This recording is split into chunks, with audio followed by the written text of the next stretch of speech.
Magali. How are you? My favorite person. I gotta catch up to you. I got some homework I need to catch up to.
Good evening, everyone.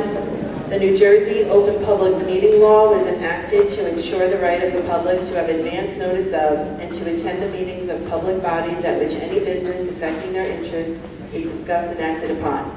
In accordance with the provisions of this Act, the Board of Education has caused notice of this meeting to be posted in the Board Office, City Clerk's Office, Public Library, and all Englewood Public Schools, and emailed or faxed to the Record, Suburbanite, presidents of the ETA and EAA, presidents of the parent-teacher organizations, and any person who has required individual notice and paid the required fee. Roll call. Ms. Craig Berry? Here. Mr. Rodriguez? Here. Ms. Marone? Here. Mr. Watson? Here. Ms. David? Present. Ms. Schwartz? Here. Ms. Lerner? Ms. Donaldson? Here. We now stand for the Pledge of Allegiance.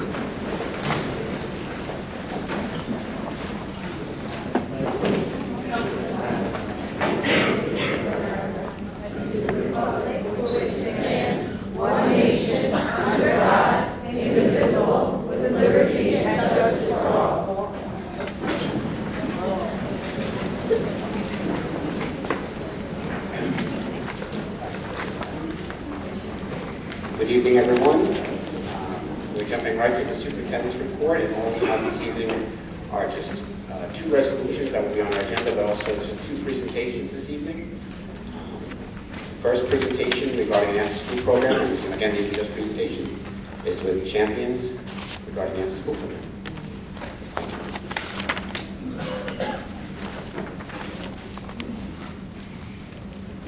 Good evening, everyone. Thank you. My name is Andrew Schofer. I'm with KinderCare, and I know the board is considering different options, and they asked us to come present and introduce you to what we have to offer.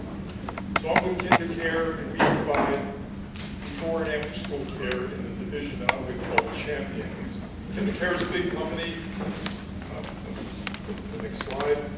We take care of 160,000 children each and every day in our different groups. The group I'm with, we take care of 30,000 children every single day in schools around the nation.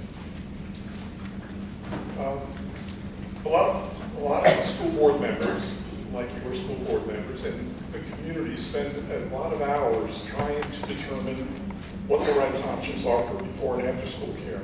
So the districts that are up on the board here are neighboring districts to you, and they spend hours, hundreds of hours, maybe thousands of hours, not only evaluating programs, but helping us refine and continue to improve what we have to offer. So I'm sure you'll recognize many of the names, many of them are in Bergen County. Quality is an important part of what we offer and that we strive for. Our offerings include after-school care, before-school care, summer camp, winter camp, spring camp, early release programs, enrichment, and preschool. And in the preschool area, I think we're unique in that we run full-day preschool programs in some parts of New Jersey, that in Long Branch in particular, I believe in Neptune also. And we've taken that full-day preschool curriculum and we've sort of lightened it up and refreshed it and used it in the before and after school program for preschool children. And social and emotional learning is an important component for children today, and we make sure that we've included it throughout our program. And I know that the first unit in our fall curriculum, where the children get together and they develop contracts on how they're going to treat each other and how they're going to be sort of respectful as they work together collaboratively in the program. And it focuses on community and character development. Engagement is an important part. We want to make sure that children are having fun and they spend a lot during the day in structured programs. So when they come into the after-school program for Champions, we want to make sure that they are having a fun time, yet also while they're learning. So we've developed curriculum, and part of the curriculum is where it's STEM or STEAM focused. So we make sure that we incorporate that into everything that they are learning about. We're also trying to make sure that the children are learning things like character development, executive function, creative expression, literacy, inquiry-based learning, and also a sense of community. We have cards that we bring into the program, and in the cards are resources that the children use in the program. And there are different thematic units that we have, including library, creative arts, math and constructions, puzzles and games, STEM and science. And the curriculum in the STEAM strand includes different pathways of art and design, coding, game design, engineering, digital storytelling, digital citizenship. And part of what we're stressing with children when they use the technology curriculum, where they're limited to about 15 minutes per day, working in groups of 3, is they become digital creators, not consumers, but they're creators. So they're given a task, they create a story, working in groups of 3, and then they have to present their story to the group. The group gives them feedback, and then they either refine it and present it again, or they're finished with it. So it's important parts, components that they include with 21st century skills that parents everywhere want their children for collaboration, community, creativity, and critical thinking. It's what a typical layout looks like in the before and after school program. typically a multi-purpose room, gym, cafeteria. Some tables are brought down. We bring in carts that are full of equipment and things that they can use. And we also make sure that they have time for homework and that they have time for physical activity. Very important. We want to make sure that they can discharge all that pent-up energy that they have during the day. Typical program schedule in the morning where we provide before school care. Parents can drop off the children. We take care of them, then they go to class. And then we get them after school until you come back and pick them up again. This is what the equipment looks like in the carts. It's roll out when the after school program happens and roll back in at the end of the day. And we spend about anywhere from $10,000 to $15,000 in equipment in those carts in each site that we're providing.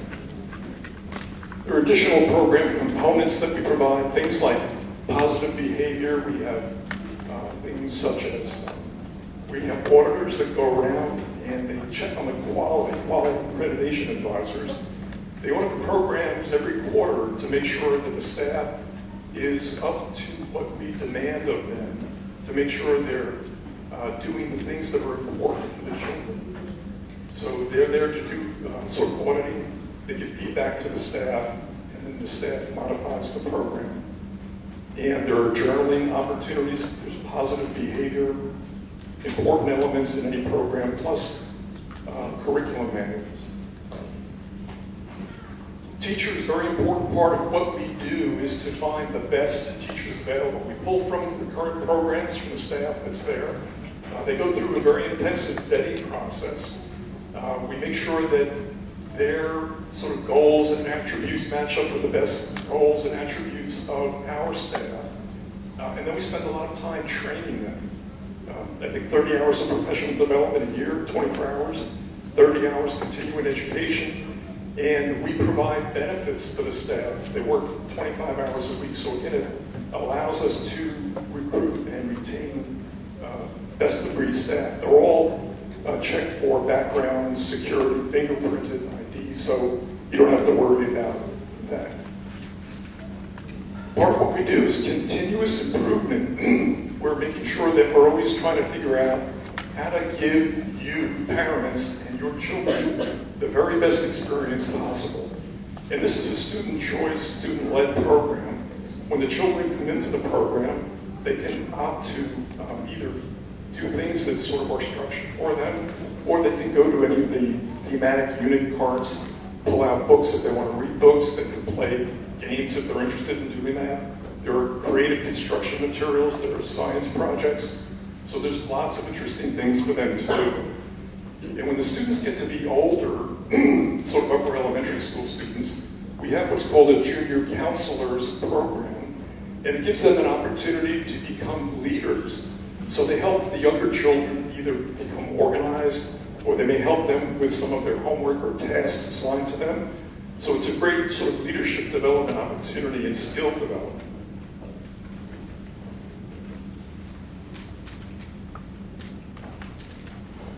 Partnership with the school and the building and the district is very important. We make sure that our staff communicates with the principals daily if need be, weekly, like we like to meet with them.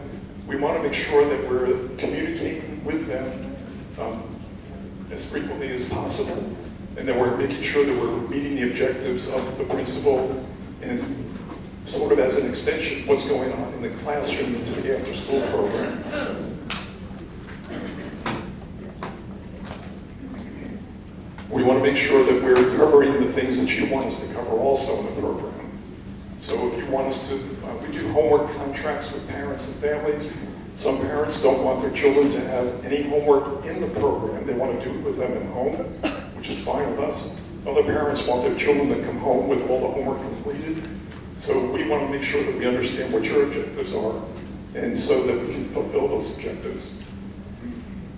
And one of the sort of benefits of the program also is that we provide flexible scheduling. So every Wednesday by midnight, families have to come on to our portal, our website, and they tell us what their needs are for the upcoming week, whether it's 1 day a week, 5 days a week, or no days a week. So the flexibility of the scheduling is an important benefit for families. And we find that families really enjoy that capability with an option. And we want to make sure we understand what the community objectives are so that we can make sure that we incorporate that into the program, whether it's food drives or clothing drives, anything that the community wants to emphasize in the program, we want to make sure we're there to cover that also. That's it. Thank you, everyone.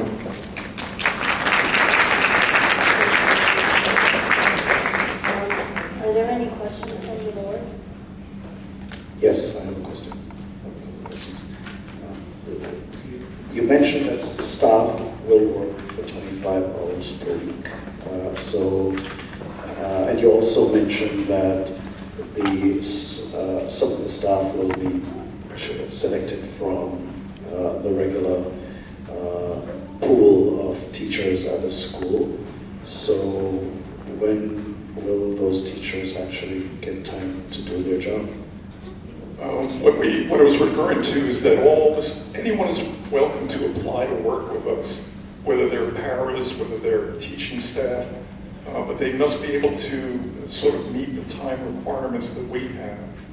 So if a teacher has to work, a little bit past the bell schedule, they might not have the opportunity to work in the program as sort of a site director. But we have site directors, lead teachers, and then staff that works under them. So anyone's welcome to apply for a position. We have criteria for that position, and then we can figure out where they might fit within that position. And it's also involving the current program staff. So the people that are in your program today that provide before care and after school care, they can apply to work with us. Because the community knows them, the families know them, the children know them.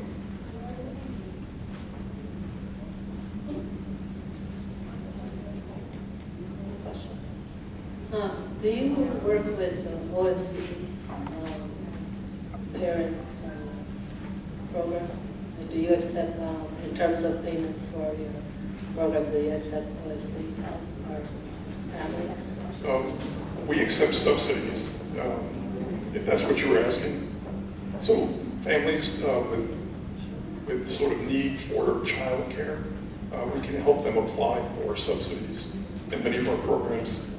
We work with them on that. No, for parents who actually qualify with the help from like children, Office of Children, and do you accept Office of Children contracts? Yes. Okay. Yeah. Yes.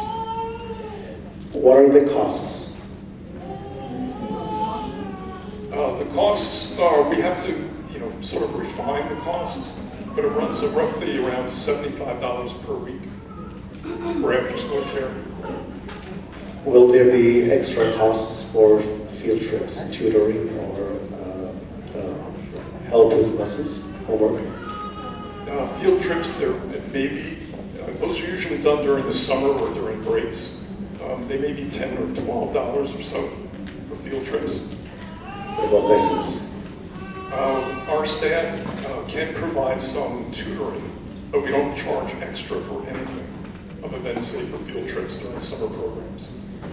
And can a child attend part of the week or a few hours of the week or Yes, in the absolutely. afternoon and on holidays? Absolutely. If the buildings are open and you let us operate on non-school days, we would love to provide that care.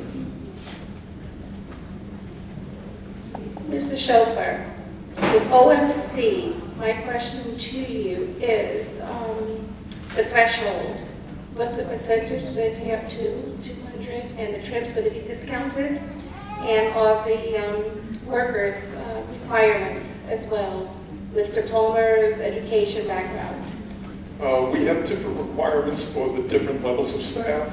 We try to find people that have experience working in childcare. We have site directors that typically may have college degrees in early childhood, or they may be retired teachers, or people that have graduated and have experience with early childhood and may not be teachers yet, but may be interested in doing that. So they have a background in education, Yes. high school diploma plus? Yes, they do have backgrounds in So education. not just children? No, not just Okay, children. no babysitting, all right. Yes. So, and the $75 per week, is that the same for every child, whether they come for a few hours instead of every day? No, that's full-time after school for 5 days a week, every week. So we have we have rates available for 1 day a week, 2 days, 3 days, 4 days, and 5 days. Thank you. Have we polled demand for this service? Sorry? Have we polled for demand in this service? Like how many children? Do we know? Yeah.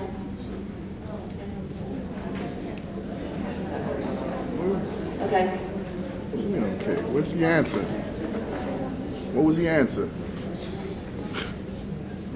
Are there any other questions?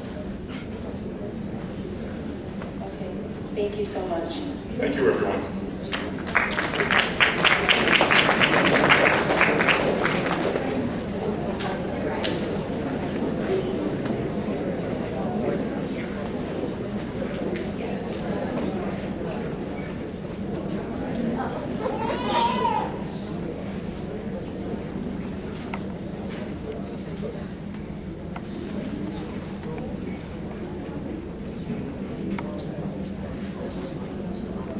The other company that had this evening presenting was Riot School.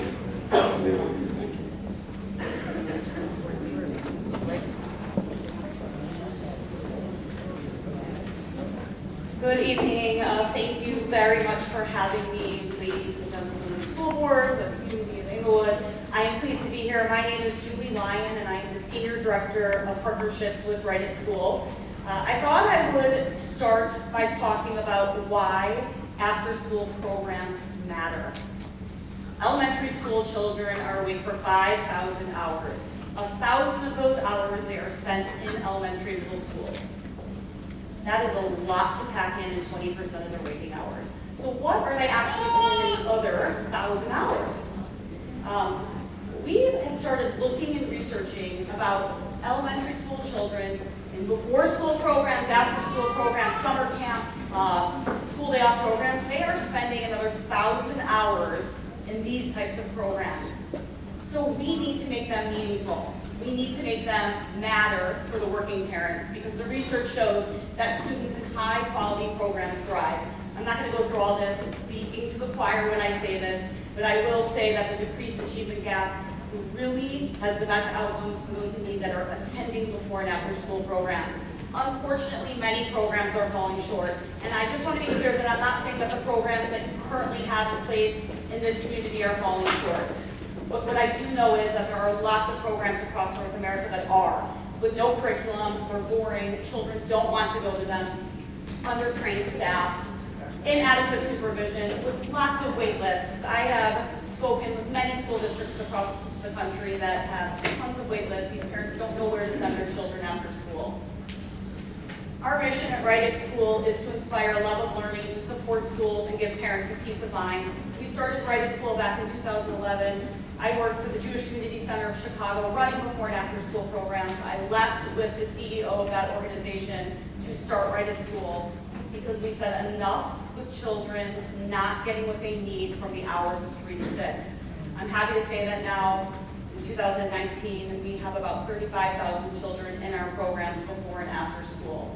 And what makes Right at School so special is how we build children up through positive identity, belief in oneself, persistence, character and responsibility, internal motivation, and being a respectful community. And part of that is being locally focused. We want to know the children in your community. And how do we do that? We do that by hiring within the community. So we look at who's currently working with the children in after-school programs. We want to interview every one of them because they know your children best. We have something called disguised learning. So if I said to the students in your community at 3 o'clock who wants to learn more, they would all look at me like I was crazy. So we have something called disguised learning. And so that is another day in Right at School with a lot of social emotional learning, problem solving, history, geography, and much more. I think it's important to know that children always have a choice. So, oops, I went too far.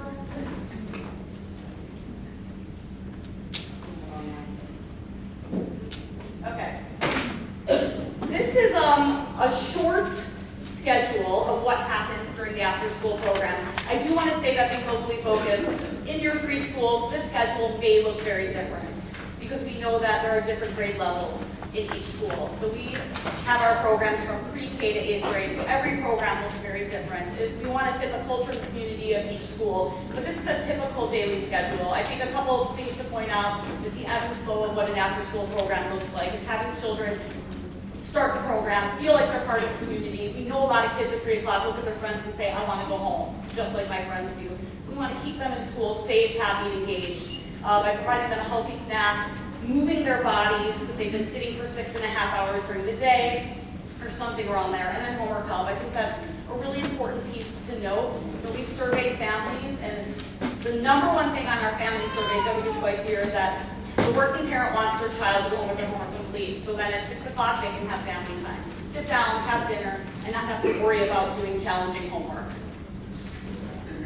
We build peer, family, school, community connections. That means being a part of Englewood school community. We want to partner with your PTOs to provide free babysitting because we want your families to attend PTO meetings or PTA meetings. So that's our commitment to you. We want to learn more about your Parks and Rec program, about the Bergen Family Center. We want to partner with them to keep offering the ice skating program that they do, maybe a soccer clinic. Part of being a part of Right in School is that we really become a part of the fabric of your community. And doing that means that we are partnering with your school principals, we're partnering with you as families, we're partnering with the teachers. You know the children best in your schools. We take care of everything, so there's no cost to the district. We do everything from sourcing, hiring, the background checks, student behavior, safety plans, insurance. Again, there's no cost to the school district for this.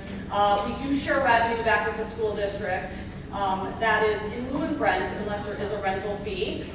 We also offer scholarships, so for free and reduced families that qualify, we offer a 20% discount for those families. We also offer 3% of the revenues back for scholarships.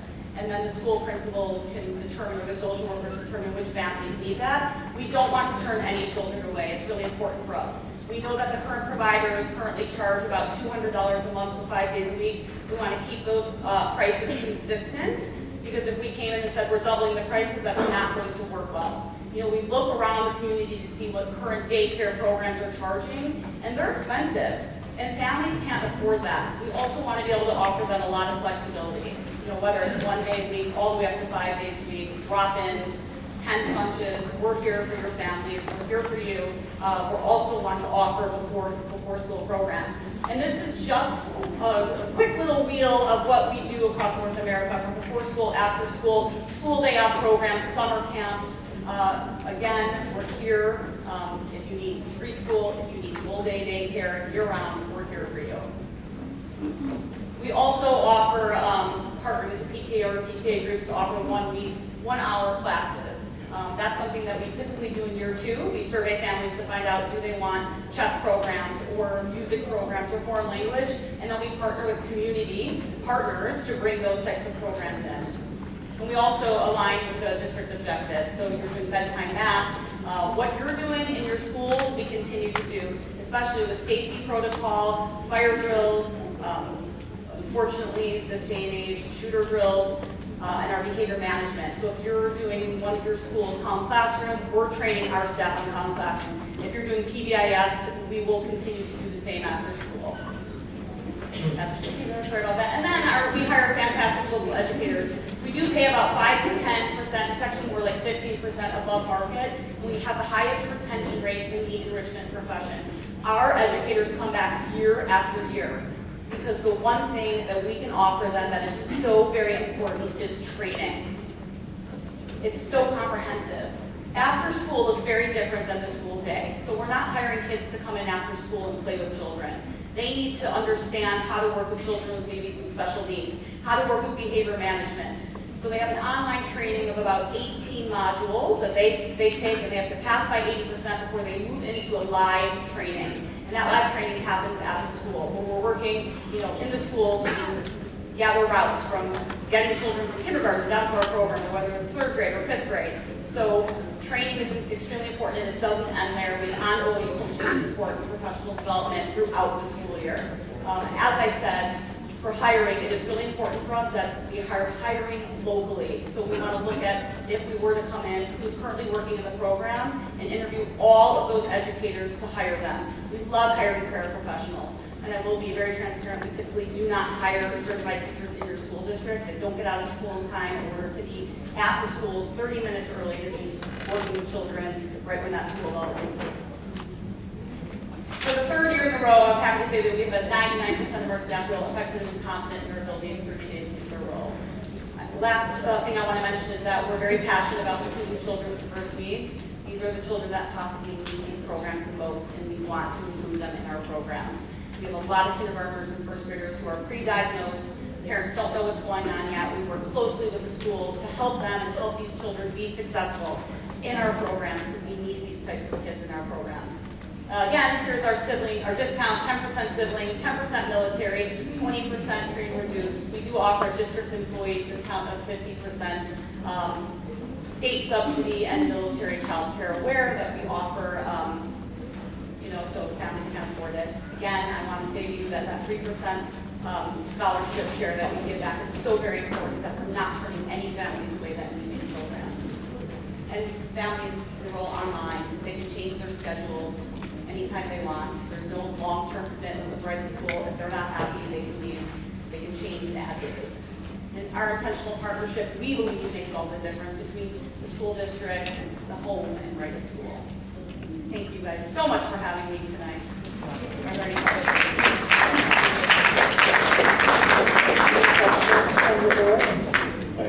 I do. Okay. Yes.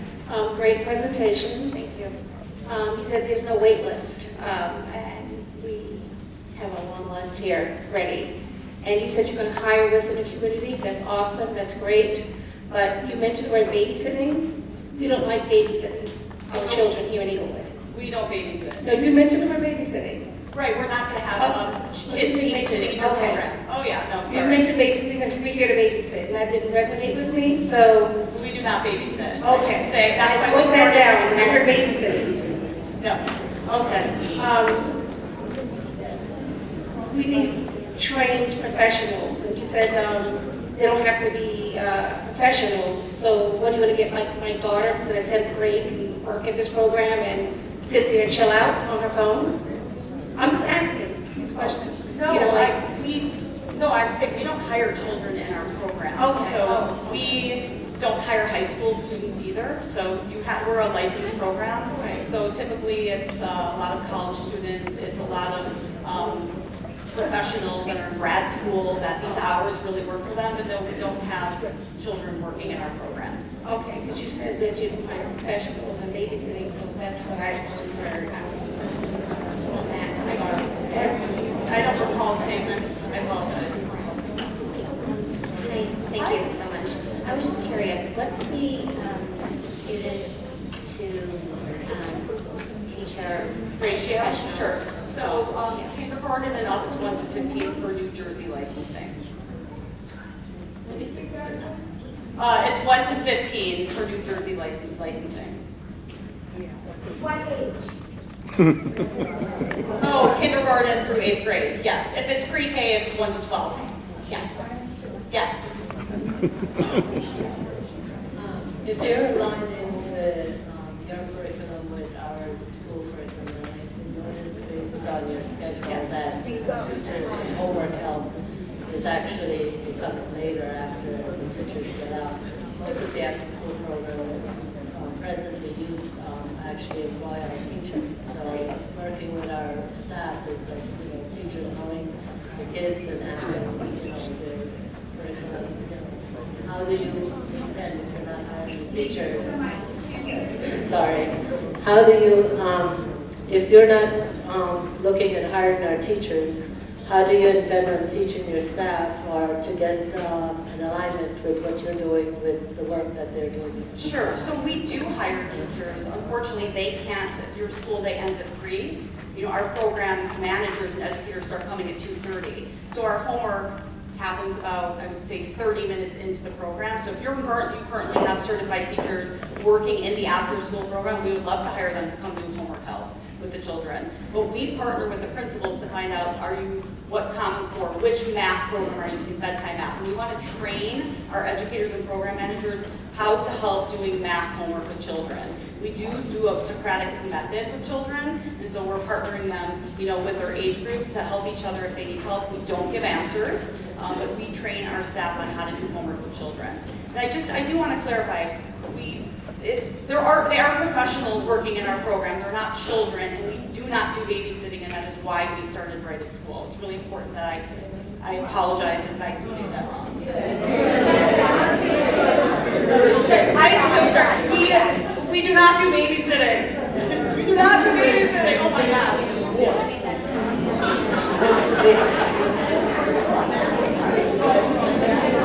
We heard you. The other thing was if the kid has an IEP and it requires an aid, Yes. Is that an expense for the parent, or do you observe it? That is at the expense of the parent. Unfortunately, we are not trained on one-on-one.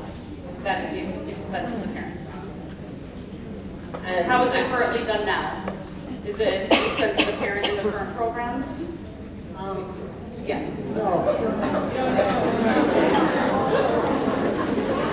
The one-on-one. I'm not sure if you're partnering with the directors and all. I think you should look into that because I'm not sure if it is. Okay.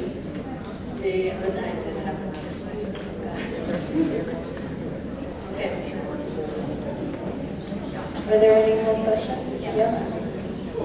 The training for your staff, how will they be trained, and what are the qualifications of the trainers, and how often will the staff be trained or be required to take professional development?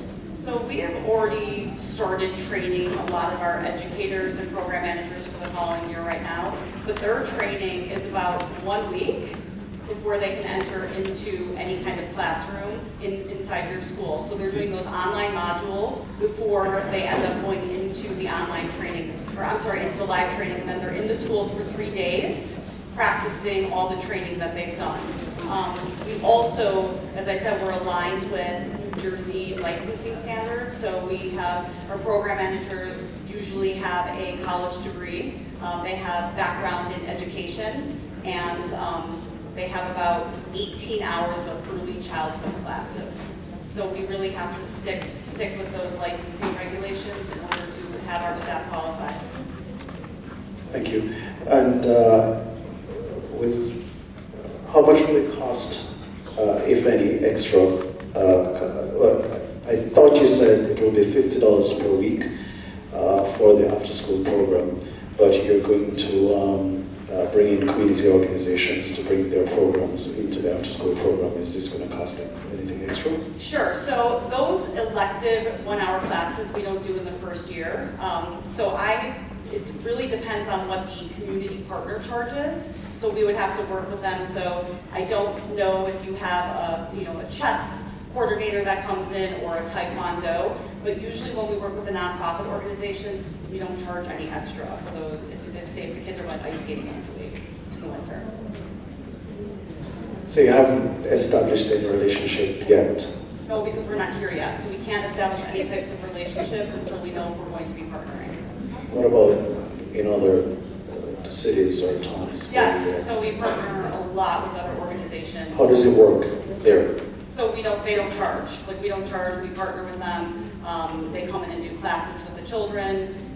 Every community is very different. The 1-hour classes that I spoke about in the presentation, those do cost money. Those are, maybe the Joe's Taekwondo that wants to come in 1 day a week, where the PTA's been running them, and we don't set those prices. The community partner sets those prices, and it all falls under our registration system. Okay, thank you. One last question. Sure. Can you just tell us about the discounts again? Sure. So it was, I just want to make sure I click back a little bit. I know the sibling is 10%. The free and reduced lunch families are 20%. The military and the military discount, which is 10%. We have district employees, so those are teachers who want to keep their kids in the program so they can stay later, are 50%. And then we offer a 3% share back to the district for revenue. And then we also, on top of that, offer a percentage of the revenue back to the district in lieu of rent, unless there's rent. And that's a different. Thank you. I have a math question. Sure. So you said 3% of the tuition is used to help people that have trouble affording it? Yeah. So that's 1 in 33 and a third kids? What if we have 5 out of 33 and a third kids? You know what I mean? It's 3% of the revenue. 3% of the revenue? 3% of the revenue. Gross or net? Gross. Will go back to the district for scholarships. Understood. So that's still 1 in 33 and a third kids. Okay. What if we have more children that need it? We'll work with the district on that. Okay. Thank you. I have another question. Does OFC offer children Hackensack? Did you reach out to them yet? Yes. So we have to talk They about. gave you the math numbers, what they will pay, offsetting income ratio and everything? So we have to start. They won't give us anything until we start doing the licensing process. So you didn't start? Okay. Yeah, we can't do that until we know if we're going to partner or not. But are you currently in New Jersey? We are. So you didn't register yet? No, we are registered. We are registered. But you have to offer some children in the state of New Jersey yet? Not for the school district, but we are. We have families across New Jersey that apply for state subsidy and get it. Okay. Are there any other questions? Thank you. Thanks for having me. Thank you. So I just wanted to point out, the reason why we decided to have these presentations because we heard the parents' concerns with the care at McLeod specifically. So we felt, you know, it was our responsibility to take a look at different programs and show the community what was available to them.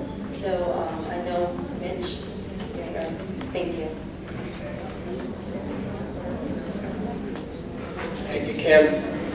Bergen Family Center, we're not here this evening to make a presentation or to explain the programs that we do. We are here to confirm that we were invited this morning if we wanted to say a few words to the community and as well to the Board of Ed, so we do.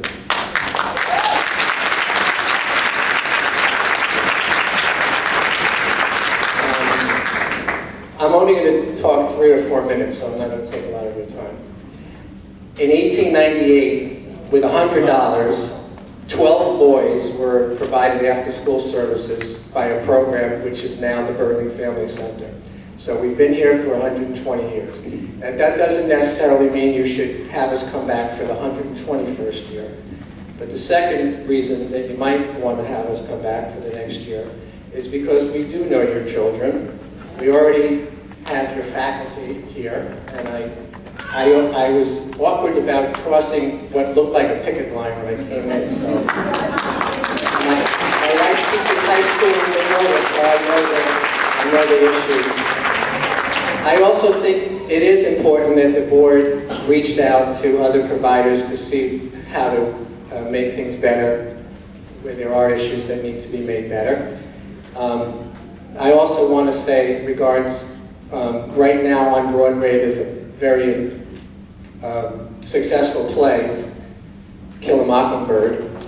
And in the movie, there's a scene at the jailhouse where the mob is coming to get Jim, and Atticus Finch and his daughter are trying to quell the mob. And I'm not saying anything about board meetings or anything like that. I'm talking about what Jem said when she saw Mr. Cunningham in the mob, and she diffused the situation by saying, "I know your son, Mr. Cunningham. I go to school with your son." So, I don't know all of your children, but I know that some of you are the grandparents and the great-grandparents of the children now, and you've been in the agency with us, not since 1898, I don't think, but for a long time. And so we can do many of the things, and we are doing many of the things that were up on the presentation board, but we really are the experts of Englewood and Englewood families.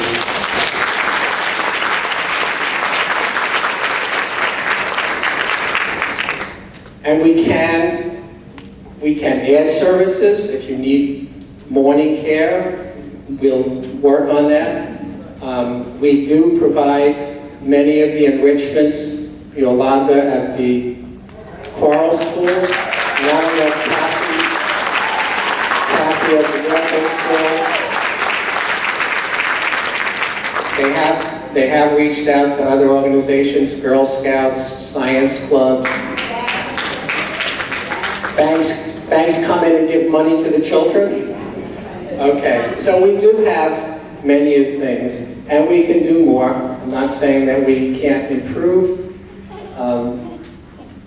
but we are here, we're with you. We appreciate the staff and what they've done for your children. That I don't know how you could be more aligned with the curriculum than that. And again, I'd like to thank the board for letting us have a few words.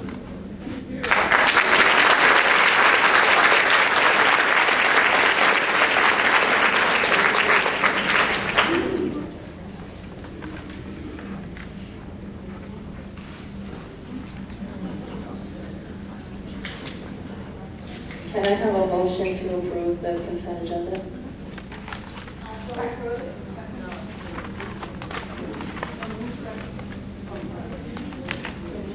Sorry, to move it. We have privilege of the floor. Review.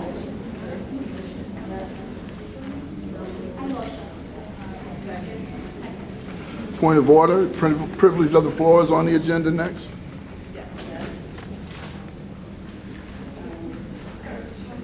So before we go to privilege of the floor, I just want to remind everyone that you have 3 minutes to make a comment, and we will answer your questions at the conclusion of the privilege of the floor. Thanks. First person, Shalice Trustee.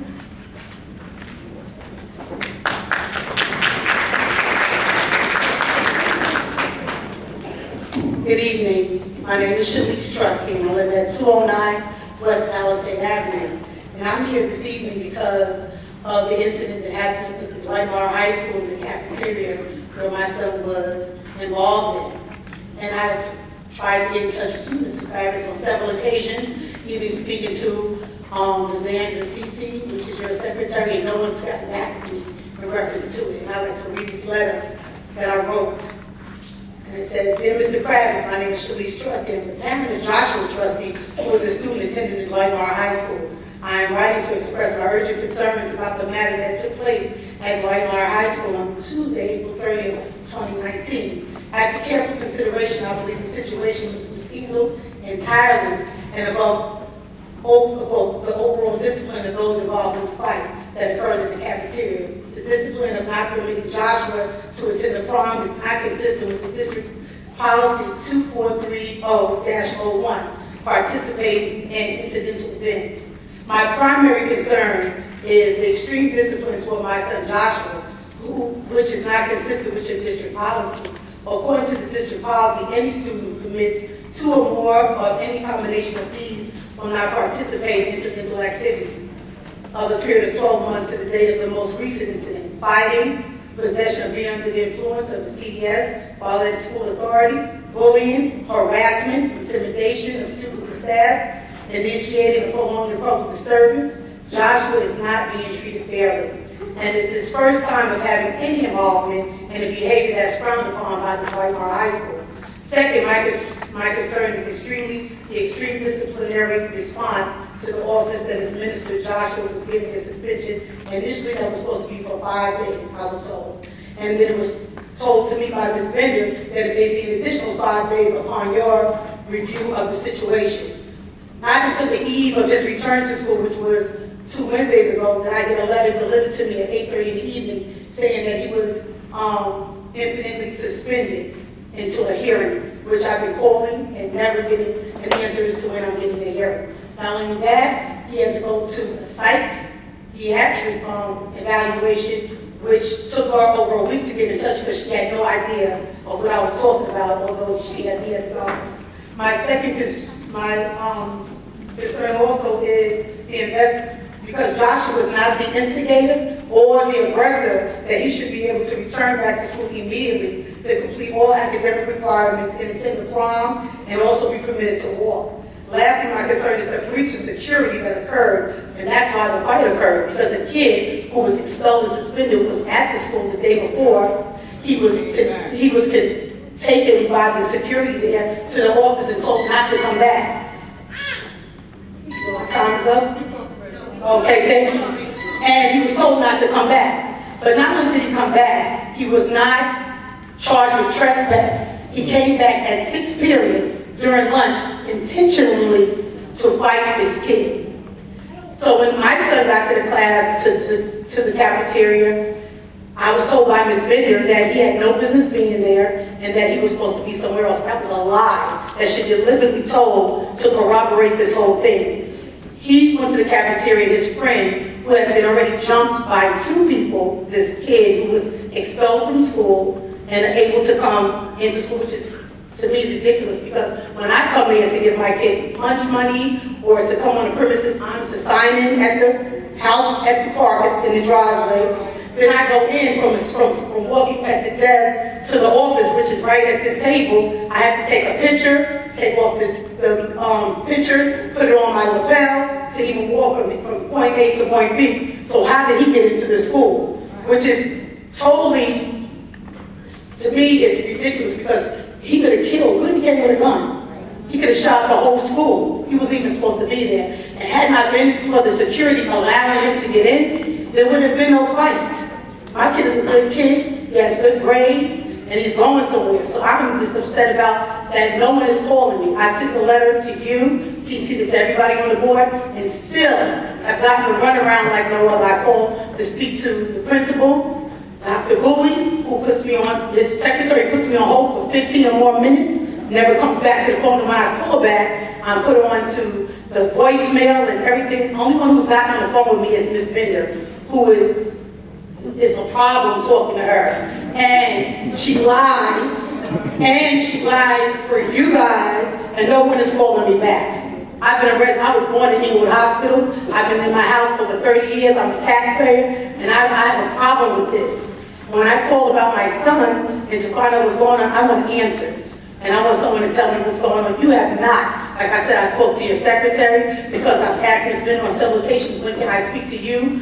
Both you or Dr. Bowie have never called me. Instead, she has, with every excuse in the book as to why someone is not calling me. I still don't know about a hearing.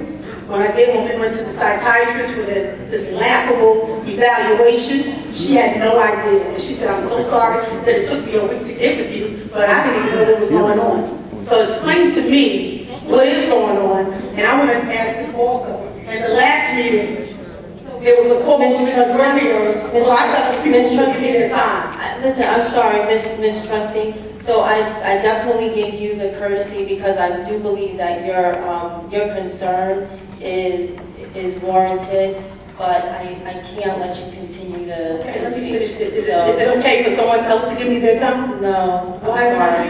Why not? Because unfortunately, that's not how the board meetings work, and I have to give. I'm sorry. Let me just say this last point, and I'm going to sit down. Okay, go ahead. At the last meeting, there was a call for Mr. Burrio's resignation was requested of his inappropriate behavior. And you said that the laws of the bylaws could not be asked for him to step down, and why are the same standards being addressed to my kid? Explain that to me. Why are the different standards? Okay? This is his first infraction. It's not even a bad kid, so why is no one telling me why he can't come back to school? So, Mr. Kravitz will answer all the questions at the conclusion of the privilege of the floor. And I just want to remind, and so we won't answer the question now. We'll wait till everyone comes, finishes their comment. So just for everyone else, I did give Ms. Trustee the courtesy, but going forward is 3 minutes. Thank you. Okay, thank you.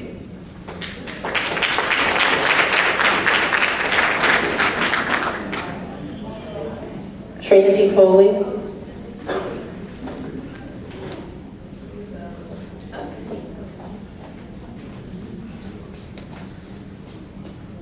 My name is Tracy Strand, only 159 Central Avenue. I just put my name on the list so I can relinquish my time to Ms. Trustee. So she can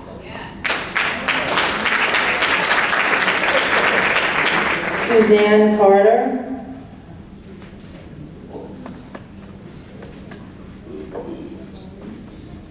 Doctor.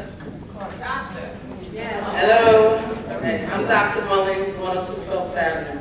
I just want to piggyback on the sentiment that Ms. Trustee addressed in regards to the fight.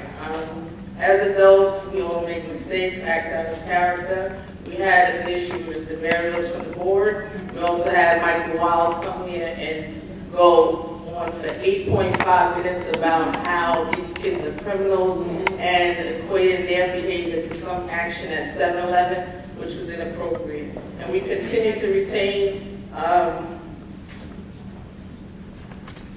these positions, yet at the White Morrow, we're not considering a remedy, but instead extended punitive action and an approach that does not benefit children, okay? We need to be more proactive instead of reactive. There was a motion set forth by Mr. Rodriguez to set precedent for your board for your inappropriate action, but it wasn't seconded. So there's nothing in place to have things set where we can be proactive and correct things. It's for the principal to find out what happened with the fight and remedy the situation so that they can learn from it, not be punished. And secondly, I would like to know why the teachers don't have a contract. I come to the meeting, I don't have the update. The minutes are buried in your website. I need a navigator to show me where to find them. So maybe you can do something different to let the public know what's the status with their contract. They're dedicated. They have to be dedicated to come here and work and work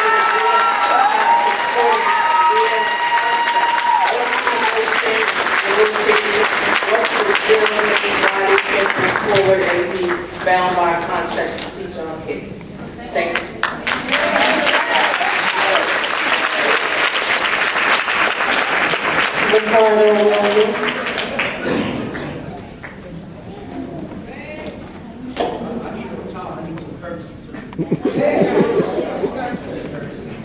3 minutes. Yeah, Rick Wilby, Englewood, New Jersey. One thing that we learned in school, when I read the book about Sun Tzu, he said the greatest victory is that which requires no battle. It's a shame that these teachers haven't had a contract for a whole year. You're not talking about people that work at McDonald's. There's people that sit on this board that haven't even got their training.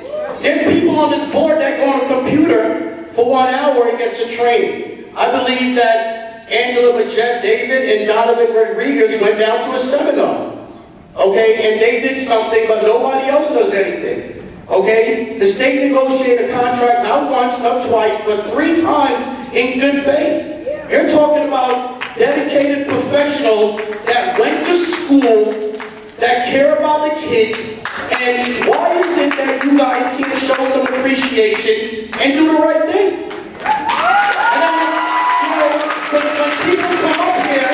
When people come up here and they get angry, you get people that run around and throw their hair around like they didn't get their medication today. You understand? This is what happens. But you should take your medication. Okay? You should take your medication.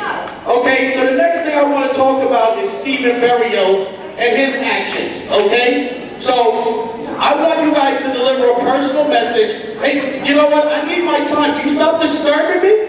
Are you a racist? You hate black people? What is it? You want to cut out my tongue? You missed the plantation days?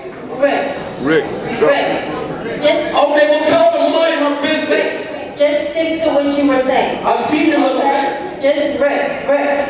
Enough. Okay, so make sure you tell Juan Stephen Berrios that we have a court date, June 13th. I missed him the last time. The third time they're going to put a warrant out for his arrest. And I'm tired of this board trying to set moral characterizations when you have no morality. Okay? You're fighting battles over here, you're fighting battles over there. There's teachers with tenure charges, bogus tenure charges. Do the right thing.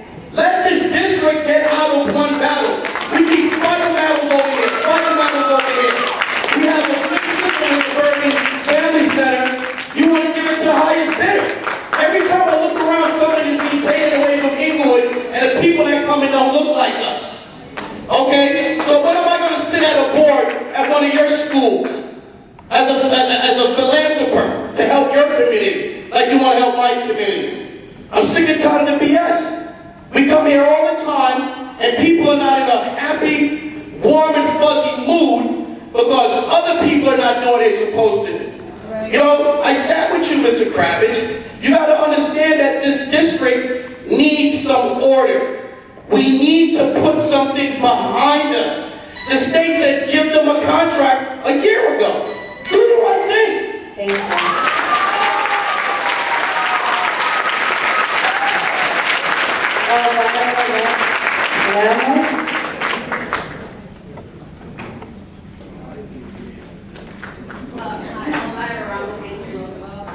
I just have a few questions in regards to that.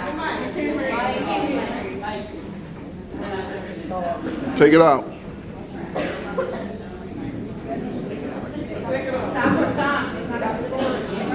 Can you give my back, please? Thank you. Just in regards to the after-school care, I just have a few questions, and I would expect an answer, hopefully. Maybe I don't know if the presenters are still here.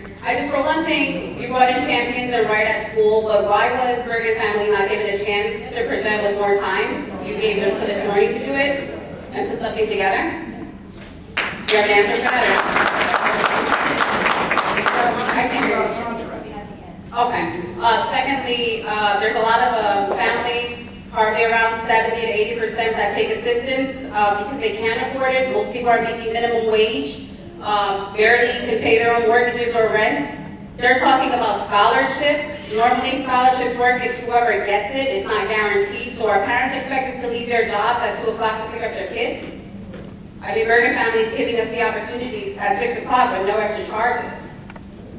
So, what's the point? You have, right at school mentioned giving 3% revenue back to the district. Is that revenue that you guys are going to collect, or the rent that you plan on collecting from these organizations, flowing somewhere in the line budget that you have scheduled for the year next year? Or are you going to take that revenue and give it back to the parents that can't afford it? That needs to be discussed. Thank you. Amy Bullock.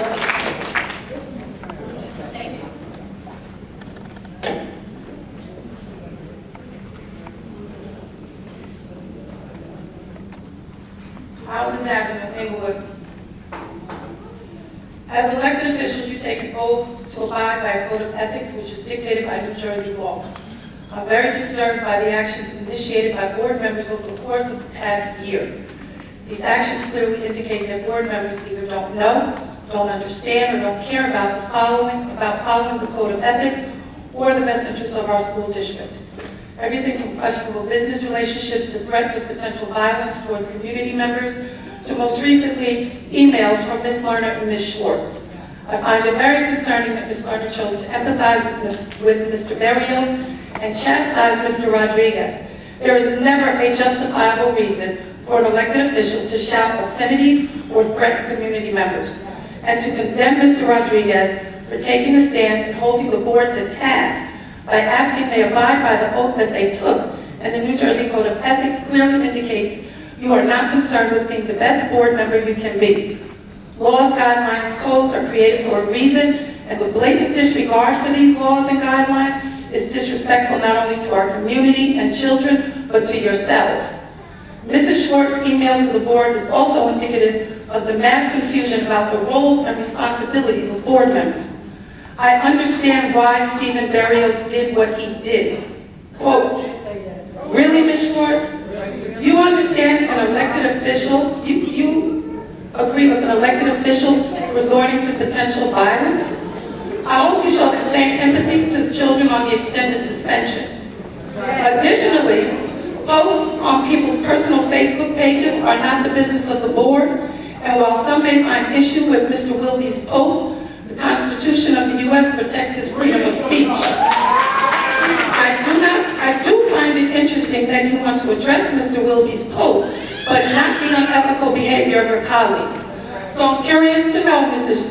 Schwartz, why were you on Mr. Wilby's Facebook page? And why do you feel that what he posts is considered Board of Ed business and should be discussed? Some might consider that stalking. Unfortunately, these are the things that the board appears to be consumed with instead Instead of addressing things like children having to go to the auditorium because there are not enough teachers, or making sure that the superintendent follows policy when disciplining our children. Enough is enough. If you're not going to follow the laws and policies and codes of ethics under 18A, not attend trainings to improve your skill set and knowledge as board members, if you're going to stalk and threaten community members, and for the record, Mr. Berrios is not the only board member to have confronted a community member, then please, for the sake of our children and community, step down. We will appreciate and respect you for acknowledging that maybe this isn't the best role for you.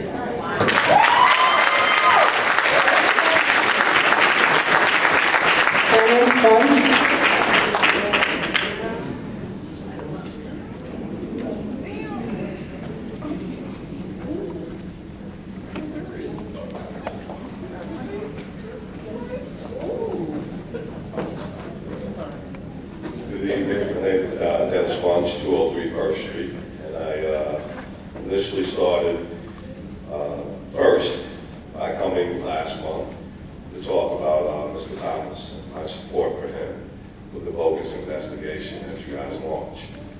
Upon that happening, other incidents have occurred since then. I want to first apologize to the teachers for not acknowledging the fact that they were in the room under their own support, not having a contract. What good is bringing a program into Englewood if you don't have teachers?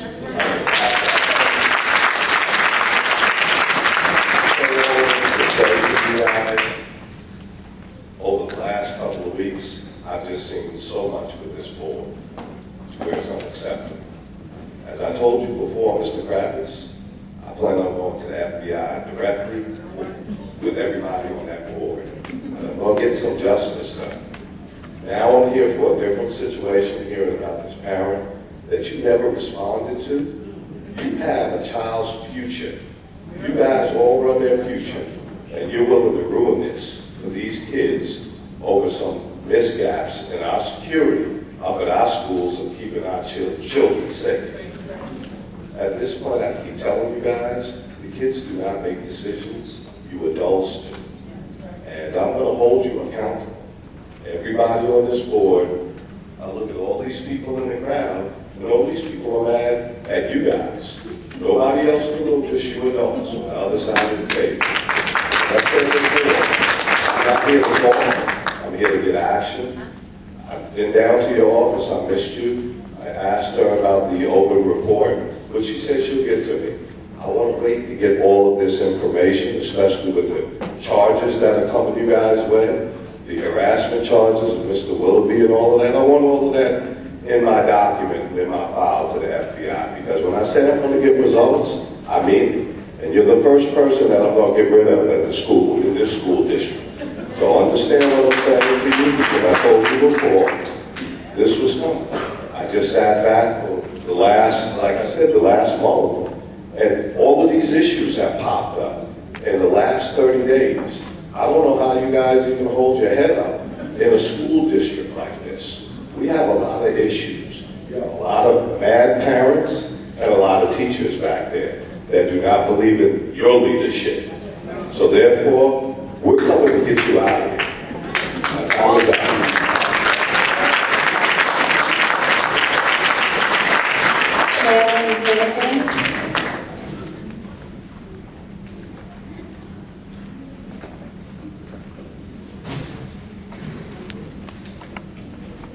Hi, Shannon Finnegan, 10 Road. My first question is, are you renting the facilities to one of these companies? And how much are you guys going to make off that? Second, Bergen family was asked no questions by any board members. Like, if we were actually concerned and wanted to keep them, wouldn't we ask them the same questions we were asking the other ones? Because you guys don't know what is going on. We cannot afford $300 to $400 a month. Plus, if anybody would just go on their website, you can see there's a registration fee for each family. Each child that has an aide, their parents have to pay for that, or you guys can pay for it. I seriously doubt it. Holiday, partial day, that is out of the parents' pocket too. Right now, if we have half a day, parents are going to be paying for that on top of the cost. These are things that you guys need to look into because Bergen Family offers all this to us. No extra cost. If our problem was McLeod, that's not ran by a Bergen Family. That is ran by the rec. So why are we looking to change Bergen Family?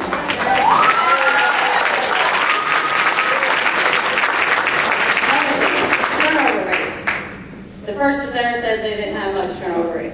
On the website, turnover rate, if you read reviews, says it's just like our ESS, which is another problem. We can't keep subs. We have positions that have been open since December that ESS cannot fill. So this is going to be the same problem when we hire something like that for our aftercare. So now our kids aren't getting our stuff during school, and now after school they're not going to get anything either. It's just, it gets really, really annoying.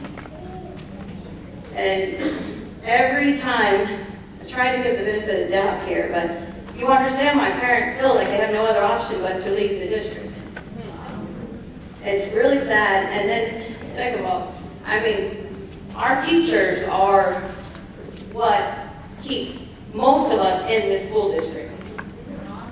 They are wonderful. So,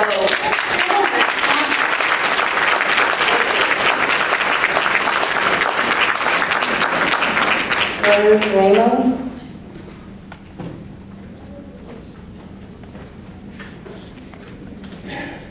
Good evening. My name is Fred Ramos, 83 South Roosevelt Square, special educator, UFT member, teacher in the Bronx. So I came here tonight to lobby for Bergen Family. Because, you know, these fancy PowerPoint presentations, they come in, they sell you a nice dream, and they're offering all these wonderful ideas. They're offering all these wonderful products. But we have a sound and stable product here already. You have the families here that are standing behind Bergen Family this evening. One, cost is a huge issue here. We know that families have more than one child that are attending some of these after-school programs, and looking at $600, $700 a month for after-school care is almost impossible, especially for the demographic in this area. Two, what are the demographic of those educators going to look like working with our children here in Englewood? They're going to outsource their workers. They're going to bring in college. They will bring in college workers. They're not going to provide us with any teaching. And they won't bring in the substance that what makes Englewood, Englewood. Every one of these teachers that work with my children after school, they know my children by name, they know my family, they know what time we pick them up, they know what they look like when they're sick. I've never had that kind of service for an after-school program. They'll call me at a drop of a dime when something is needed. That service you can't pay for, and the amount of money that they're charging is a steal. But the truth of the matter is that these kids and these parents need the help that they can get. Now, with the last 40 seconds, I'm going to tell you something. I'm here, and I'm right around the corner. These teachers are walking into this building at 6:30 in the morning. These teachers are leaving this building at 6, 7 o'clock at night. I know a lot of them are not on the clock. They're writing IEPs, they're writing their lesson plans, they're grading. They're taking care of your children, they're mentoring your children, they're parenting some of these children. They're feeding some of these children out of their own house. And then all I want to say is that underappreciated teachers result in school systems that don't work. If you're not going to appreciate our teachers, I know. If you're not going to appreciate our teachers, you're going to lose. You're going to lose the fabric of what makes Englewood here, this school great, and our children move forward. Thank you. Jeff Carter.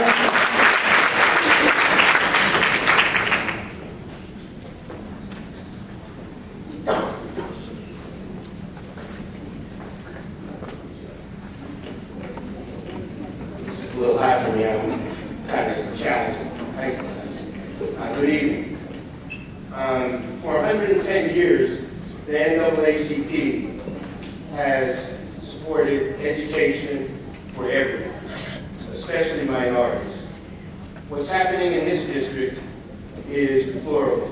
Most of the things that I want to say have already been talked about. The district breaking its policy. We have kids and a parent coming up here.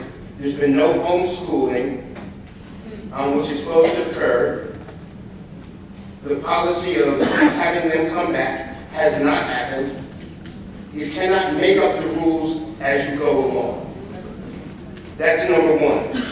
Number two, because you were embarrassed because this fight was on ABC, NBC, CBS, is not a reason to punish the kids. That our job as parents, as board members, and as teachers is to love our kids, give them the best. We're not giving them the best. Our teachers back here, a year without a contract, and as stated before, the state said, give them a contract. We have teachers that are sitting out, and we've been paying for 2.5 years to sit home, fix it, and then we say we don't have any money. Well, maybe that's why we don't have any money. You know, contradictions abound all the time. Kids have to go in the cafeteria and sit there instead of being educated. Then when they graduate, have a degree, and they go to college, we wonder why they can't stay in college because they haven't been educated. We have teachers who have not been in class since December, and the kids are getting a pass-fail grade in something, and we wonder why. When they go to college, they either need remedial or they can't make it in college. We are not doing our kids justice. We need to do our kids justice. We need to pay our teachers. They love our kids. They are here for our kids. And Mr. Kravitz, we went through this outsourcing when I was on the board. These people, and let's say it like it is, they don't look like our kids. They don't look like our parents. They're coming here. Not one board member or anybody said, what minority district are they in? How do they have black and brown kids and have they dealt with it? Or do they come from somewhere else and know nothing about our kids? So we need to wake up, we need to focus, and we need to, instead of spending time on board members writing that, we need to educate our kids. That's the first oath of a board member is what's in the best interest of the kids, not what's going on in the community.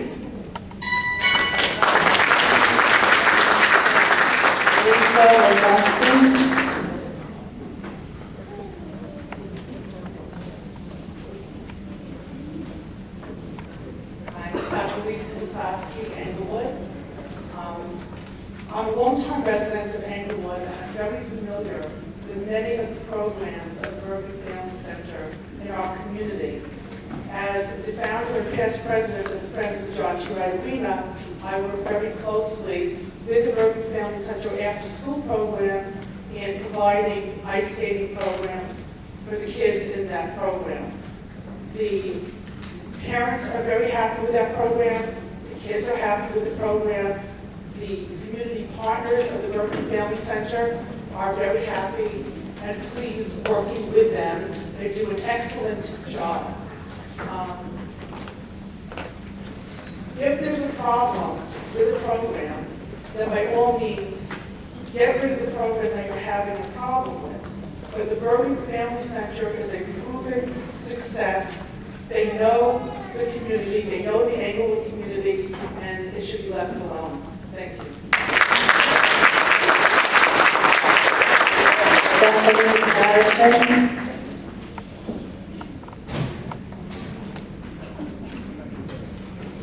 Good morning, Marks Patterson, Englewood. I didn't know that there was an issue with the Bergen Learning Center until I got here. So I guess I can say that that's the only program that has been recommended by my son's early intervention therapist, that they were thinking about sending them back to daycare for the first time in 8 years. And she said that was the only one we're sending them to. So I don't know what you're doing over there, but thank you. I do want to know what the long-term goals are for this school district. I had met Chiquita in the shop, right? And I told her that we were thinking about leaving the school district because, like I said, we have 6 kids coming through here, and all 5 of that 6 will be in here by February of next year. And right now we're a little concerned by all the chaos that's going on, so I guess I just want to know what your goals are for the kids in the school district going forward. Thank you.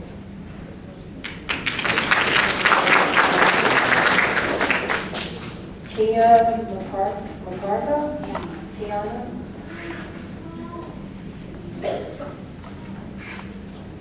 I'm sorry, but do you have something to say to me? No, then I'll tell you later. Thank you.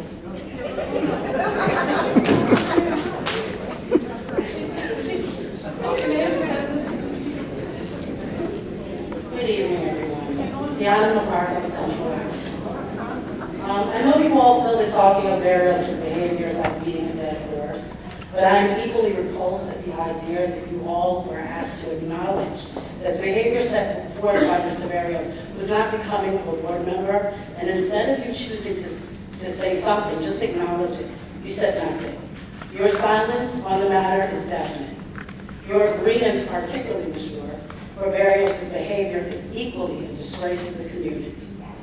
Your desire to want to discuss your views on Mr. Rodriguez's behavior of denouncing poor conduct and not discuss the conduct of the board member that caused the most strife to the April meeting is equally a disgrace. Yes, I would like to see a community that works with the board, but if we have the board members representing us in a poor manner in the public, you must, as a body of elected individuals, seek to repair the honor of your own board position. Moving on to more pressing matters, I have spoken more than a few high school students regarding the televised fight at Dwight Morrow, who state that the incident was driven because of students of 2 different ethnic groups having problems dealing with each other. I want to know what were your findings of the investigation, what have they been on this matter, and if in fact that is an issue, are we mediating? Also, during the fight, was there a shelter in place so that security could gain control of the situation? For students who had heard of the fight was happening and left their classrooms and come to the cafeteria to support their friends or to help their friends, whatever the situation may be, without the area being secured is an issue. Will there be measures now put in place so that if there is a fight, our security staff can confine the area and gain control of the situation without students coming from all areas of the building to make matters worse? There was a young lady who spoke last time of not feeling safe. No child should feel that way. I know our security officers do a great job, but more should be done. Is it time for resource officers? Let's survey our parents and start the groundwork for creating a functioning work environment. Lastly, why so many suspensions? I work in an urban school district of 10,000, and we don't have as many school suspensions as you all do.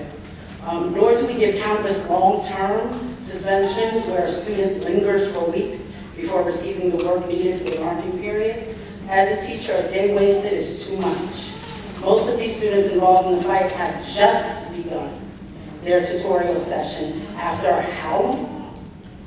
In a world driven by technology, there should be a way for our students to get the assignments and the instruction that they need. What are we doing as an intervention for the issues of our students that our students are facing?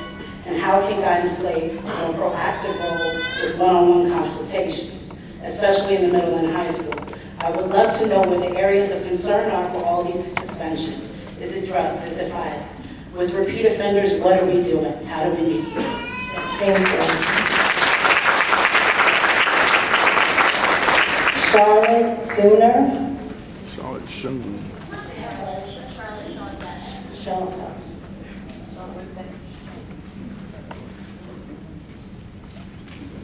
Hi, my name is Charlotte Bennett Schoen. Both of my girls graduated from Dwight Morrow, and I'm a proud parent of them. And I came tonight for what was 2 reasons, and I'll make it 3. And I hope everybody knows in this whole room and you that it needs thank you to sit, whether it's the city council, where I sat, or at the school board. And that sometimes there's people that aren't here, but they hear everything that goes on. So here's number 1 that I wanted to ask about. A few weeks ago at the Rotary meeting, Principal Bowie came, and he was phenomenal, dazzling, spectacular, eloquent. So I was shocked to hear that he's leaving. And I was shocked. I'm not the only one that's shocked. And I know it's personnel. I'd like to say, what? What happened? But that's out there within the city. Like, what happened? Because maybe it was 4 weeks ago that he was the speaker of the Rotary. The second reason I came is because I know from firsthand, I heard about these presentations that were going to be given, and I really want to come here at the testimony of Urban Family Center. As a past council president, as a district council member, there were some agencies in Englewood that had, under the code of ethics of fairness, reliability, credibility, a 100% score. I heard somebody say before me, if a program didn't work, look at the program. But don't turn your back ever on Bergen Family Center. I know it's over 100 years old. I was at a meeting this morning with Tom Monroe, Coach Monroe, who actually pulled out photos of himself young at what was Memorial House then. There's a lot of people who also wear a hat, people don't know it. I use the word fairness.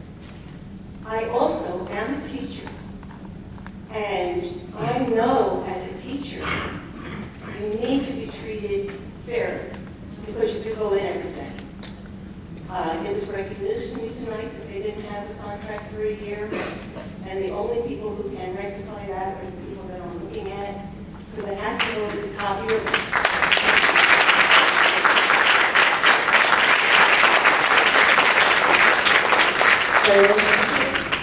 Curtis Cavaliers.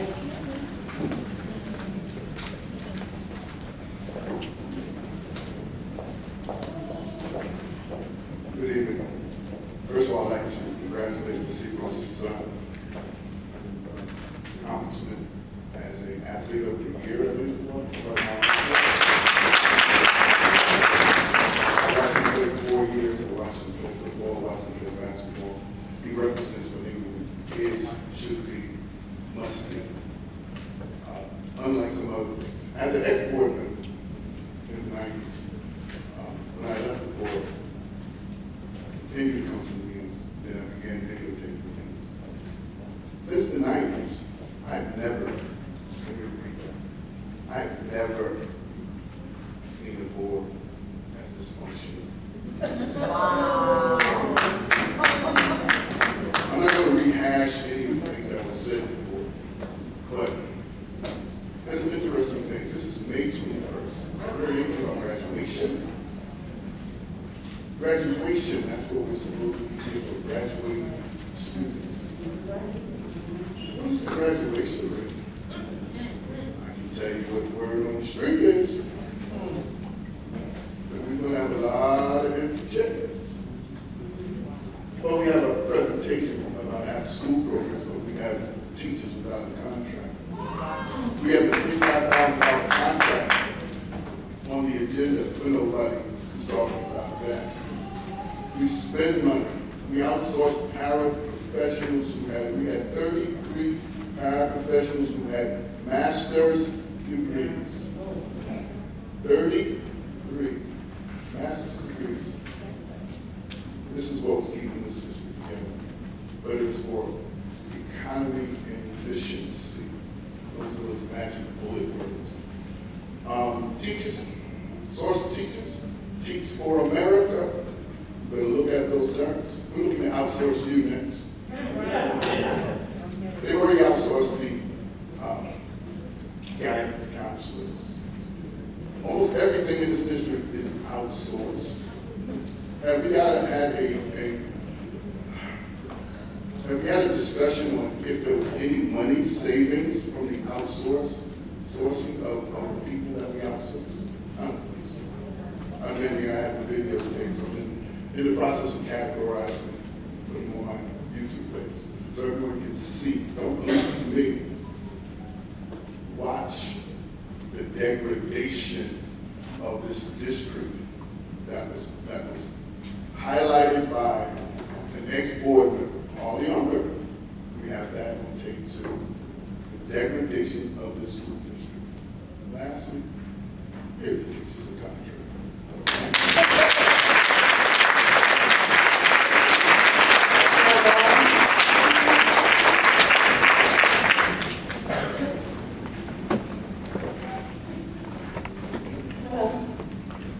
So I wanted to talk about tonight, why do we have to plead for necessary things in our district?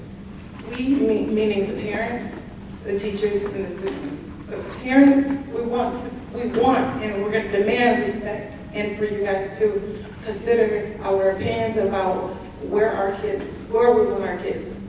I've had conversations with Mr. Kravitz multiple times, and I've said our community needs an after-school provider for our children, and that should be Bergen Family Center. They've been here before we got here, and they are continuous here. They picked up on the rec last year. The rec did not have a license at McLeod, and they took on those students that the rec could not serve. Then, this year, you give the rec an opportunity to come back to the same school that they disappointed the children. That's one. And then the teachers need their contracts. Just give them their contracts. Because we won't have after school. We won't have school if the teachers doesn't have a contract. I'm from Michigan, and what they used to do in Michigan, they strike. Every 2 years, they strike. I don't know what the fear is with the teachers now, but they need to walk out and strike. The students need a safe learning environment, and my suggestion is that this district needs to do the school climate and conditions survey. If you send that out to the parents, the students, and the teachers, then you will find out more information about that. You'll find out our values, our expectations that we set forth. Some things could be, you could ask my child or any kids questions like, how do you feel about being in classrooms that has ants? We don't have ants at home, so why do they have to learn with ants running around? Then, also, how do they feel about seeing police and ambulance at their school almost every day? These are the things that you guys need to do, is create more connection with us. If you have connection with us, then we all can move into a positive learning environment, and we can build a better community. Thank you.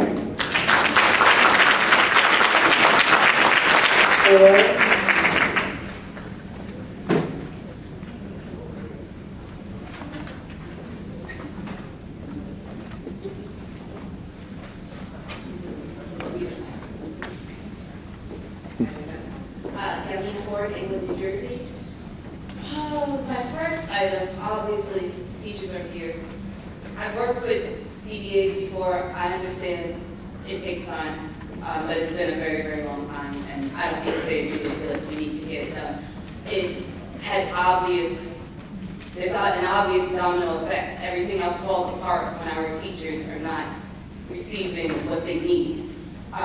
First item, that I'll mention, which is not the first time I've mentioned it, is the ESS contract renewal. Why was this approved when there are known and properly documented incidents of verbal and physical abuse at least McLeod Elementary School? It's not too late to revisit that decision, as I'm certain that abuse would count as a violation of code of conduct. Item number 2, I'm sorry, I meant to say, this is a sincere suggestion to all members of the board, including those who aren't here tonight.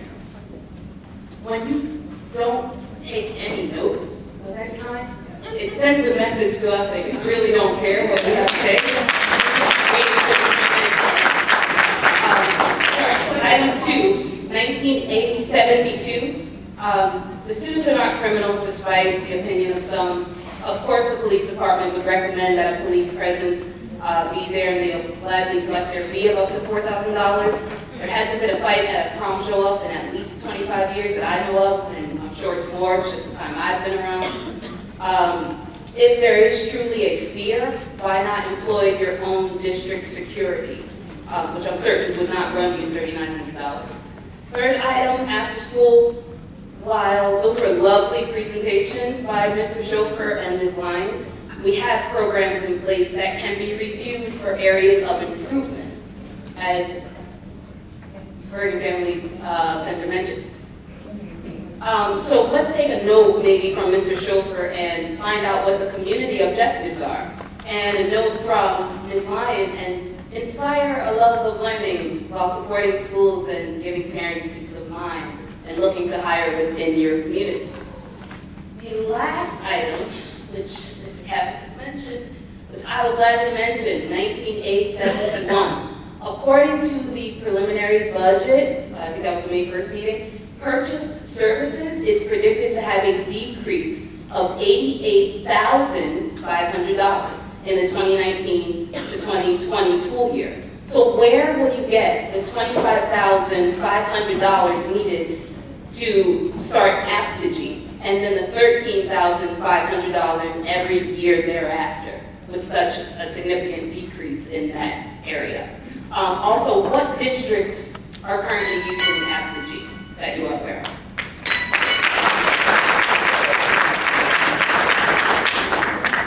Magdalene Matzes. Magali.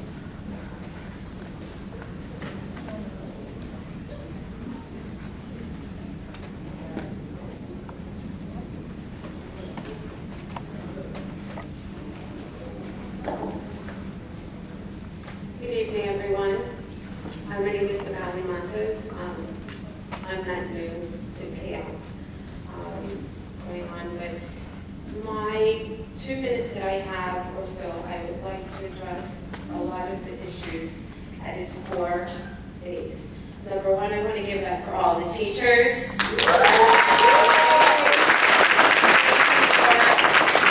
a parent, I want to say thank you for being there for our children. Thank you for your support, for your encouragement, for sticking with us and sticking with our kids. And we appreciate you and we need you, and we want you to know that. And so I want to address the board in when things are not working, and a lot of things are not working, sometimes you just need to acknowledge that and take responsibility that, hey, what we're doing is not working from all points, and start from the beginning and start addressing those issues that are not working. A lot of things that can be resolved is through mediation, and it would be a great idea for the board to offer some mediation outside of the Board of Education meeting to discuss how we can rectify all of the matters that are going on as human beings. People want to be heard, they want to be listened to, and they don't feel that. Our children are being affected by this, and that's why we're here. That's why everyone is here, so that our children can be able to go to school. Without teachers, without the respect for teachers, we don't have anything here. We don't have kids, we don't have kids learning, and right now, that's what we have. We don't have kids learning, we have adults fighting. It's been very deplorable and a degradation, like Kurt is saying, within the district. So what I'm asking is we need mediation within the district, as well as for our students in high school and all the schools, because there's a lot of fighting going on. So all of these things trickle down. And when students are not graduating, when you have teachers not being able to get the support that they need in their classrooms, no substitute teachers, kids being taken to, or all the teachers being overloaded by students taken to their class because their teachers are not there, because we don't have the substitute teachers. All of those things affect the fabric of our district. So my question to you is, number one, can we do a survey district-wide and have that outside the Board of Education so that we can get some feedback and start to work towards those resources and resolutions? And number two is mediation within the schools in terms of why are we having so many disciplinary actions if there's something missing there. And lastly, and thank you so much for giving me the extra few minutes, is we have a lot of questions, especially about the presentations made for after school this evening. We don't have a chance to ask any questions because the people that gave the presentations are no longer here. So we have a chance to ask questions, and can we have proper presentations across the board, Bergen Family Center, right at school and Champion, so that we as parents that are going to be receiving these services can properly make a good decision regarding that. My daughter is a Bergen Family Center. I work with Mitch very closely, and I am happy with their services. Thank you. Before I let Kravitz answer the questions, I just want to make one statement about Stephen Burial. So someone did mention that because the board did not second the motion that was put on the floor to discipline Donovan, that we agree with the incident that happened. That is not true. There has been conversation. No one agrees with what happened. And the last meeting, the first thing I did say was, I apologize on behalf of the board, and that we don't condone his actions. So I just want to, reiterate that we are disappointed in what happened, and we really wish that it didn't happen. And again, I apologize that it happened, and it's an unfortunate situation.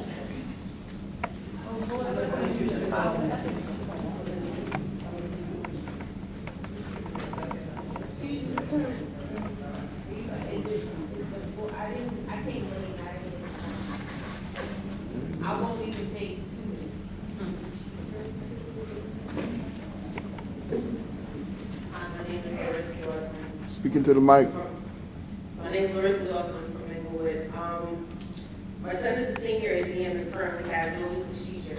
The teacher left about a week and a half ago, and he has no English teacher right now. Substitute is there, and sometimes the substitute is there, and other times she's not. So he's sitting in the classroom, either on his phone, reading a book, but he's not learning. I'm pretty sure the teacher left not only because she was more than likely given a contract, but because the district is currently embarrassing to work for at this time. What is happening with the counselors I'm wondering what is happening with the counselors who are still suspended. I understand that court proceedings are still happening. Bergen Family Center, the presentations, if there is an issue with Bergen Family Center, the presentations that were given here or any other program, if there are successful ideas in those programs, those ideas should be taken and then implemented into the program that we currently have that has been with us for over 100 years, 120 years. So that is something that should probably be, thought of first before outsourcing anything. Let's think about inside first. Further, the teenagers that were involved in the altercation just deserve the right to be heard and their parents deserve answers. They are not criminals. They are not being treated properly and fairly according to the regulations that are in place today.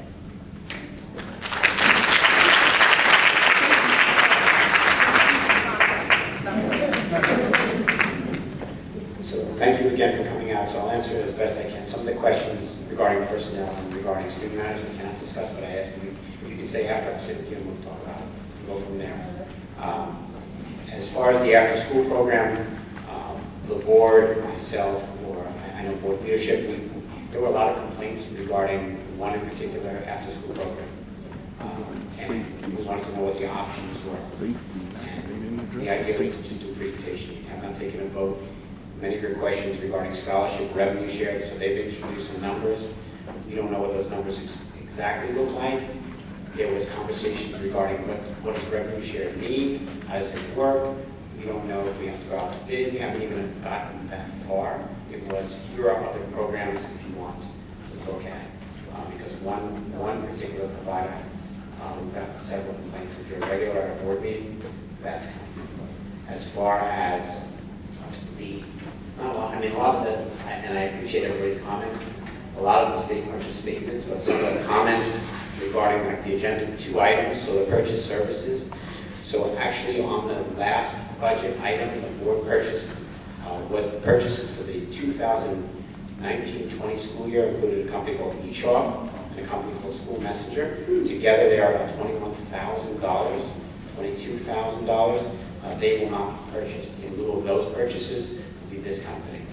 This company does our website and this does an app as well. And the long term over the next several years, that $10,000 savings, that's what we're looking at.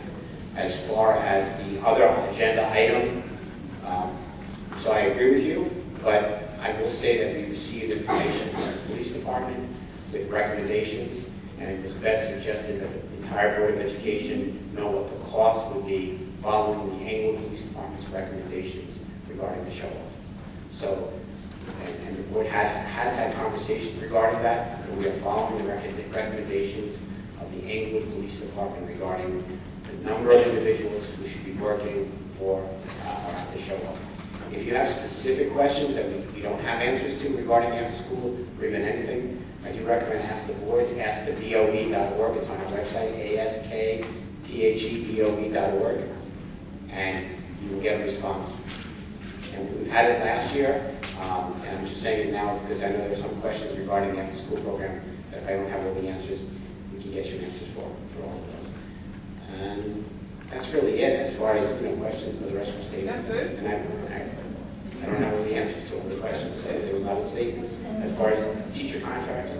That's litigation negotiations. I'm not allowed to speak in public about them unless the board. But otherwise, I can't speak of them. What about graduation rate? We expect graduation rate to be about 83 to 85%. What about security? As far as I said, I can't speak about student matters specifically. So what are you going to do about it? So I can tell you that the Board of Education in the budget approved for additional resources regarding security. We've had an audit conducted by the Department of Education of our facilities. There's a whole security plan that we're going to be putting in place. But we're spending, if you look at our budget, we're spending $650,000 on security improvements next year. My son doesn't have a teacher. So I have to, again, my first suggestion would be contact your principal. The principals will get back to you. Okay, still there. So He wasn't rehired, so I what can't was comment your about teacher contract negotiations. What are we doing after it? What are you going to do about the brawl that was on the news and everything? These kids haven't had no tutorial, no home instruction, nothing. You ain't going to say nothing about that? Like, come on now. You're not going to walk away from this and think we're not going to hold you to the fight. Enough is enough. Enough is enough. I'll respond to your question about the brawl. As far as the brawl, obviously they're not happy with the brawl. Obviously there was a fight. Obviously there's different, we have multiple camera views and things that took place. And there is a process that we follow when it comes to disciplining everything. And I know that our board council was involved in reviewing a lot of the information that was presented to us, as well as working with the police department regarding that role. So we want to make sure that everyone is safe. Every student should be safe and feel safe. Why are they allowed to come on to the, if you say I can't answer specific questions. It's against them. are there But I can.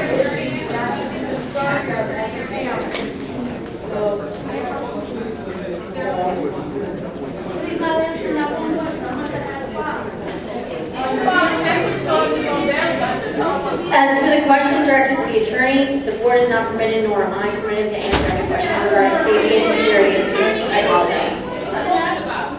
So are there any questions from the member of the board in response? The 5-day suspension, correct? Is that?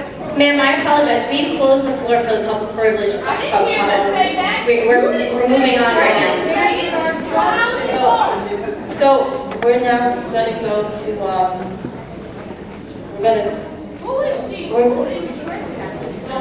we're going to close the privilege of the floor, and we're going to, does the board have any questions about the agenda? Please, that's the most dysfunctional board I've ever seen. All right, any, no? Okay, so we can go. I'm now taking the roll call on the agenda. We need a motion. Motion. We need a second. Michelle. No confidence. Now voting on the public agenda. Ms. Craig Berry. Mr. Rodriguez. Ms. Marone. Mr. Watson. Ms. David. Ms. Schwartz. Ms. Donaldson. Yes. All motions passed. Any new business?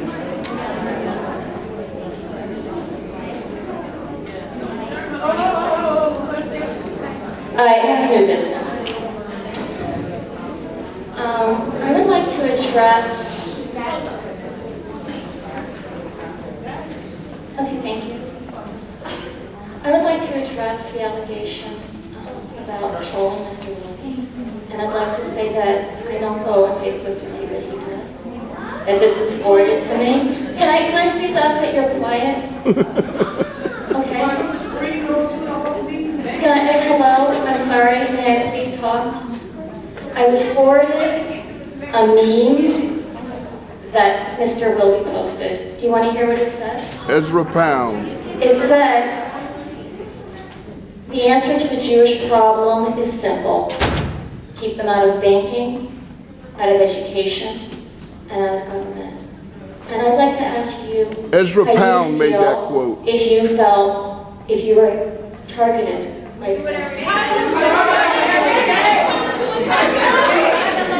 I'm sorry, Ms. Schwartz, I appreciate your comment right now, but we're not going to have a dialogue between the board and the public at this time. This is your board business. Okay, well, I'd like to make a statement. And my point, That that's not board business. That was my point. it is board business when I'm personally attacked in videos. Ms. Schwartz, we're going to have to rein it in right now. At this point in time, this is not on the agenda. It's not part of the discussion of the board. Is there any more new business?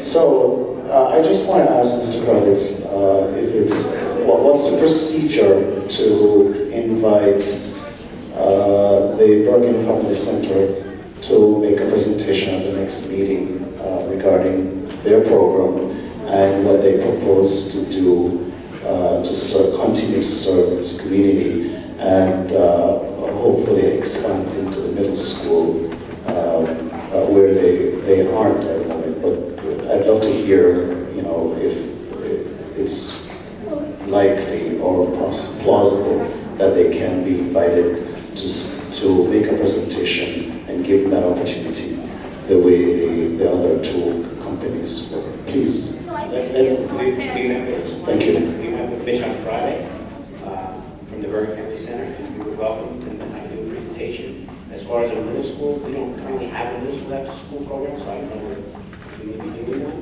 Usually we talk about kindergarten, K through 6, but we would welcome you to the Bergen Family Center. We'd like to do it our next board meeting.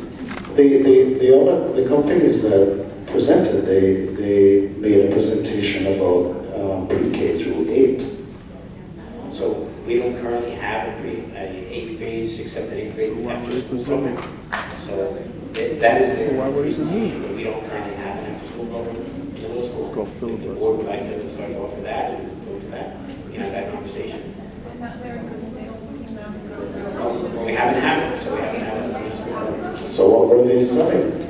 After school programs. So one For family pre-K does to a 8, that's what they said. That's what they said.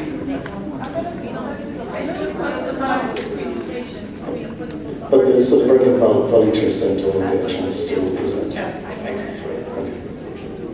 This will be before the board is asked to vote on an out-of-school program. Okay, great.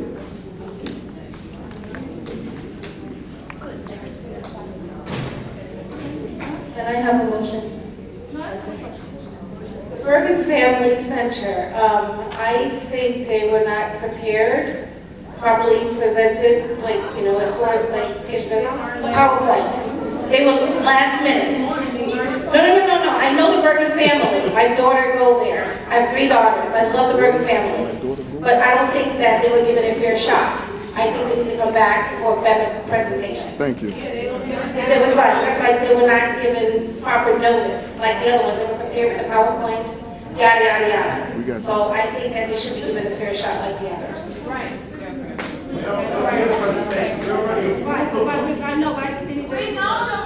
I know, but just. So, motion to adjourn.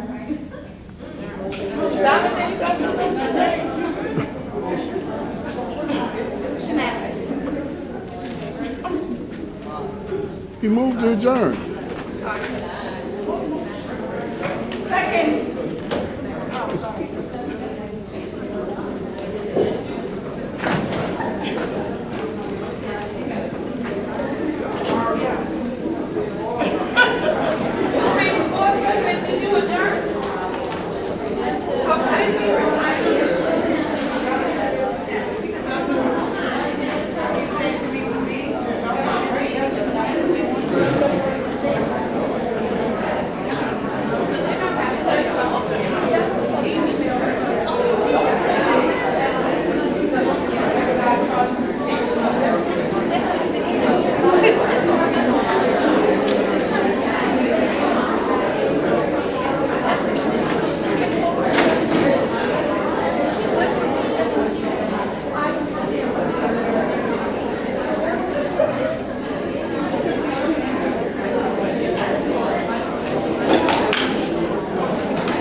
No, yeah, I'm gonna tell you enough right now.